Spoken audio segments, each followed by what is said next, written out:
سلام تماشابینان عزیز. برنامه سفره طبیعت است مهمانی خاندان شما. امروز ما خواستیم بهر شما یکی از خوراک ملی که آشی بریده می باشد بهر شما آماده نماییم. برای آماده نمودن آشی بریده به ما لازم می آید کبودی و علف های بهاری، نخود برای خورش سبزوات. ما کار را از ریزه کردن کبودی ها شروع می کنیم. ما را همراه باشید.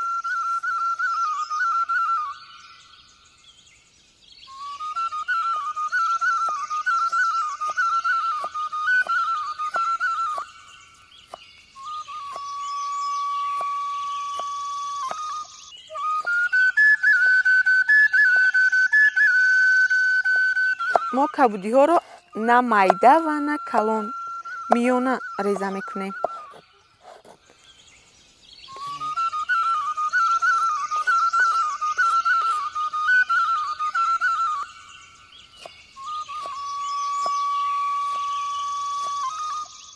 آشی بریده که یکی از خوراک های ملی به شمار می رود، بانوان آماده نمودن آشی بریده را در فصل بهار خیلی دوست می دارند و همگان تناول کردن این خوراک را می پسندند.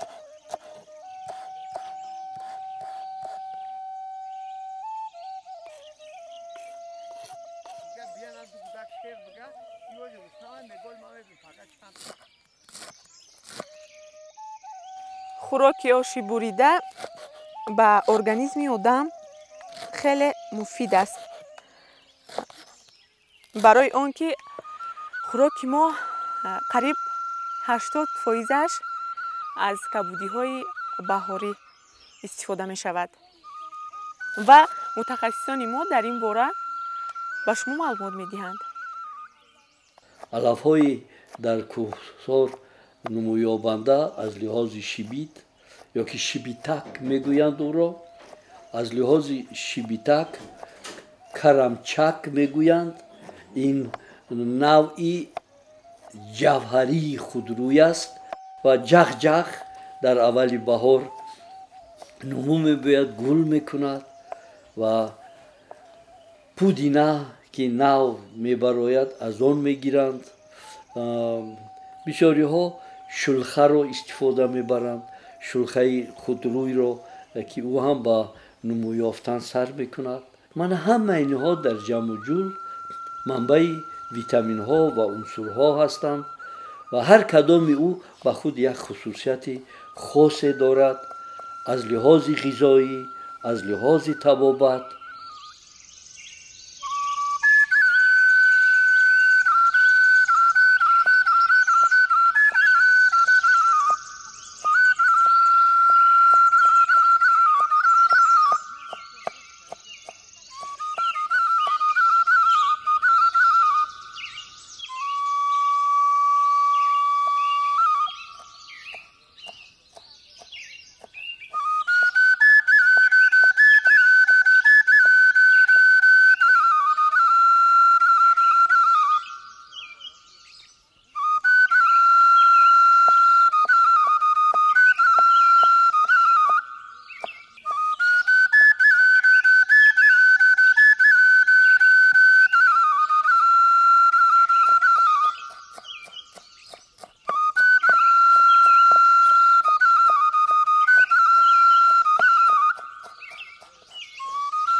تماشابینان عزیز، چطوری که دیدید ما کبودی ها را ریزه کردیم گرفتیم.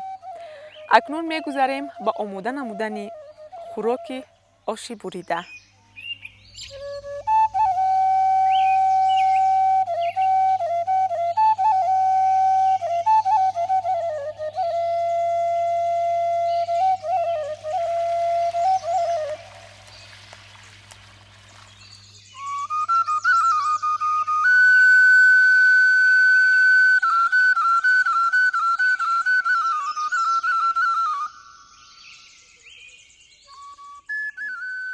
بینندگان عزیز، ما آتش را نیز ماندیم و دیگمون آب نیز ریختیم. اکنون خمیری که برای آشی بریده گرفته بودیم تنوگ میکنیم.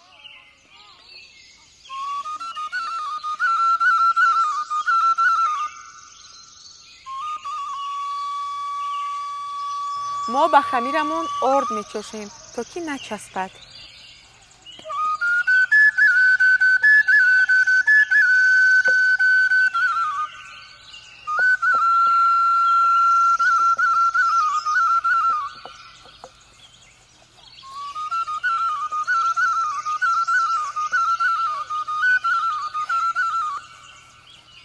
کدبانوانی عزیز، چقدر اگر خمیر ما تنوک باشد همون قدر آشی بریده ما هم با لذت هم زیبا میبراید.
بینندگان گرامی، ما خمیرمون را بریده گرفتیم. اکنون ما کبودی هایمون را با نخود به دیگمون می اندازیم تا جوش آمدن آنها از سبزوات ها ما برای آشی بریده خورش آماده می کنیم.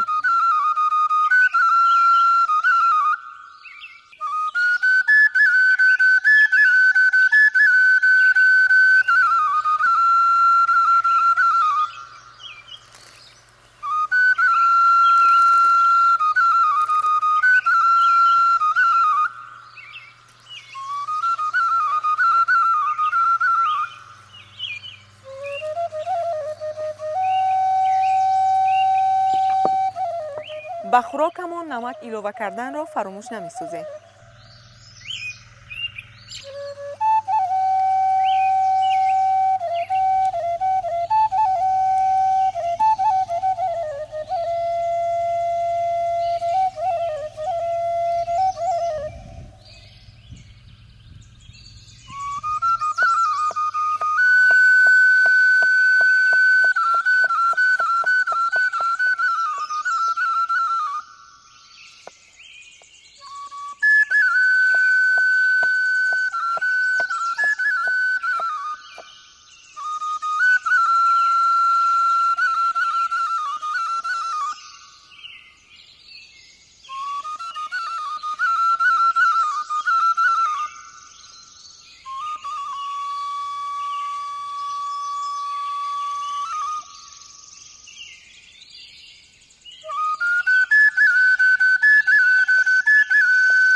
اکنون ما به دیگمان خمیر بریده‌مان را می‌اندازیم.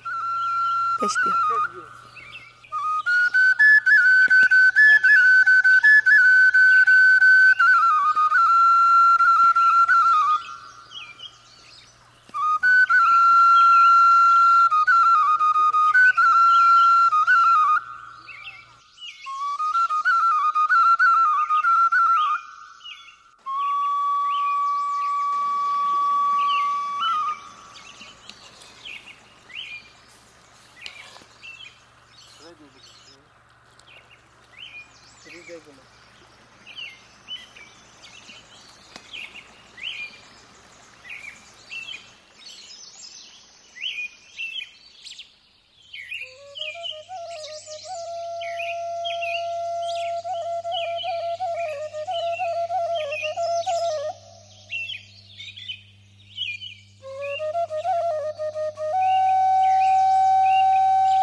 کدبانوانی عزیز، آش بریده ما نیز آماده گشت. اکنون ما به بالای آن خورش میگذاریم.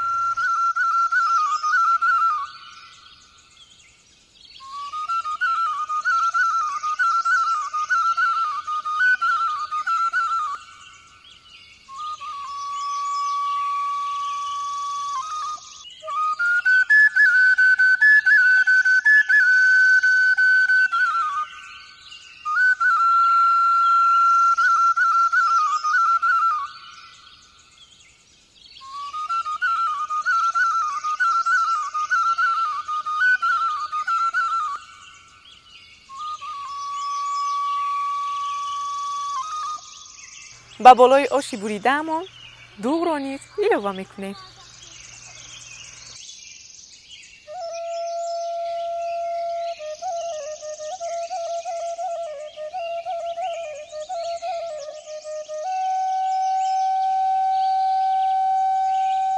تماشابینان گرامی، آش بریده ما نیز آماده شد. ما اینجا میرسیم به فرجامی برنامه. شما میخواهید هنر و مهارت خود را صقل دهید و میخواهید اشتراکچی برنامه سفره طبیعت باشید، پس رقم های در اکران بوده تماس بگیرید.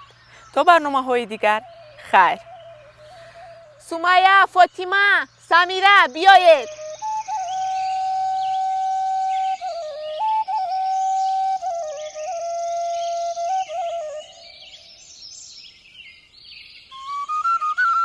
به همه شما اشتیای طعام. مرحمت.